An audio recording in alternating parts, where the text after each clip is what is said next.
Hello दोस्तों, नमस्कार। मैं हूं Anju Yadav. Learn with India 2024 की ऑनलाइन क्लास में आप सभी का स्वागत करती हूं। दोस्तों, वर्तमान समय में हम लोग मिनी मैराथन देख रहे हैं, जिसमें क्लास 1, 2, 3 के माध्यम से कंप्लीट भारतीय राज्य व्यवस्था को देखेंगे, जिसमें से इसका भाग 1 हो गया है और 2 और 3 बाकी है। और जो ये मिनी मैराथन के प्रश्न हैं, एनसीईआरटी और एससीईआरटी आधारित हैं। ये प्रश्न बीपीएससी टीआरई 3 और 4 को टारगेट करके बनाया गया है, जिसमें जीके जीएस के प्रश्न और सीटेट पेपर 2, जिसमें सब्जेक्ट के ग्रुप में एसएसटी पूछा जाता है, उसके लिए भी ये कारगर क्लास है। और ये दोस्त चैनल पर मेरे नए हैं तो लाइक, शेयर, सब्सक्राइब जरूर करिएगा।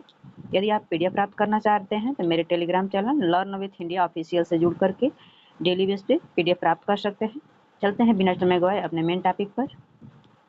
दोस्त, आज भारतीय राज्य व्यवस्था का ये मिनी मैराथन का अंतिम क्लास है। आज 100 प्रश्नों को देख लेंगे, इसके बाद वन लाइनर आएगा।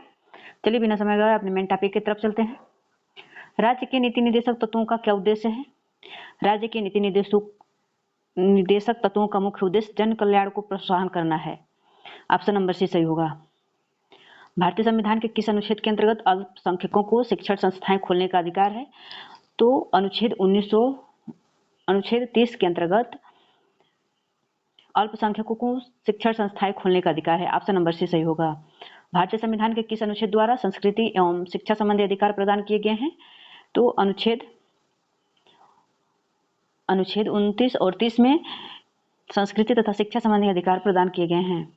प्रश्न नंबर 69 है, भाषा या लिपि संरक्षण का अधिकार किस अनुच्छेद के अंतर्गत है? तो भाषा और लिपि के संरक्षण का अधिकार अनुच्छेद 29 के अंतर्गत है। दोस्तों, ये जो भी प्रश्न है अत्यंत महत्वपूर्ण है और सभी परीक्षाओं में पूछे जाने योग्य प्रश्न है। इसको मिस मत करिएगा।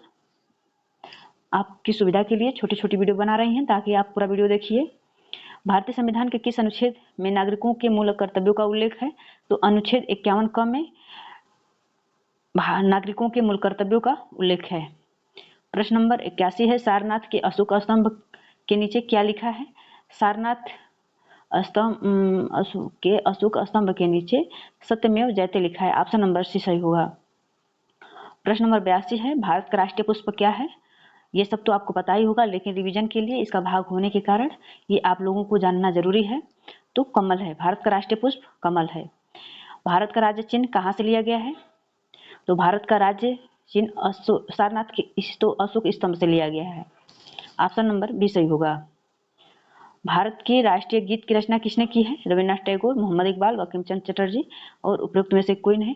तो राष्ट्रीय गीत की रचना बंकिम चंद्र चटर्जी ने किए हैं, जबकि भारतीय के राष्ट्रीय गान जनगण मन की रचना रविन्द्रनाथ टैगोर ने किए हैं। भारत का राष्ट्रीय पक्षी क्या है? ये तो सबको पता है, मोर है। ऑप्शन नंबर डी सही होगा। भारत का राष्ट्रीय पशु आप लोग कंफ्यूज रहते हैं तो बाघ होगा, न कि शेर होगा। ऑप्शन नंबर सी सही है। राष्ट्रीय एकता के मार्ग में बाधक तत्व कौन है? क्षेत्रवाद, भाषावाद, सांप्रदायिकता, उपयुक्त सभी। तो राष्ट्रीय एकता के मार्ग में ये तीनों चीज बाधक हैं। ऑप्शन नंबर डी सही होगा।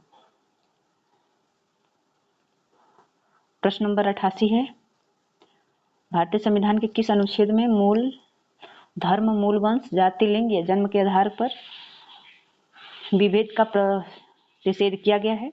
तो ऑप्शन बी 15 के अनुसार धर्म, मूल वंश, जाति, लिंग तथा जन्म स्थान के आधार पर विभेद का प्रतिषेध किया गया है।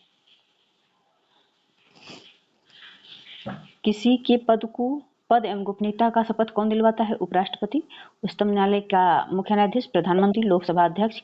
तो किसी को पद एवं गोपनीयता का शपथ उच्चतम न्यायालय का मुख्य न्यायाधीश दिलवाता है। प्रश्न नंबर 90 है, वर्तमान में संपत्ति का अधिकार एक प्रकार का क्या है? मूल अधिकार है, विधिक अधिकार है, नैसर्गिक अधिकार है, उपयुक्त में से कोई नहीं। तो ये एक नैसर्गिक अधिकार है। अगला प्रश्न है, किस अनुच्छेद द्वारा 6 से 14 वर्ष के बच्चों के लिए शिक्षा का अधिकार मूल अधिकार माना गया है? तो अनुच्छेद 21(a) के अनुसार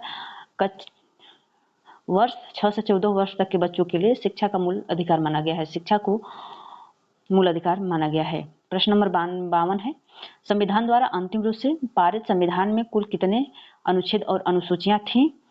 तो मूल संविधान प्रश्न 89 से देखेंगे, क्योंकि वीडियो रुक गई थी, हमको पता नहीं था, उसमें बस आवाज का रिकॉर्ड हो रहा था। ससरी निगाहों से देख लेते हैं।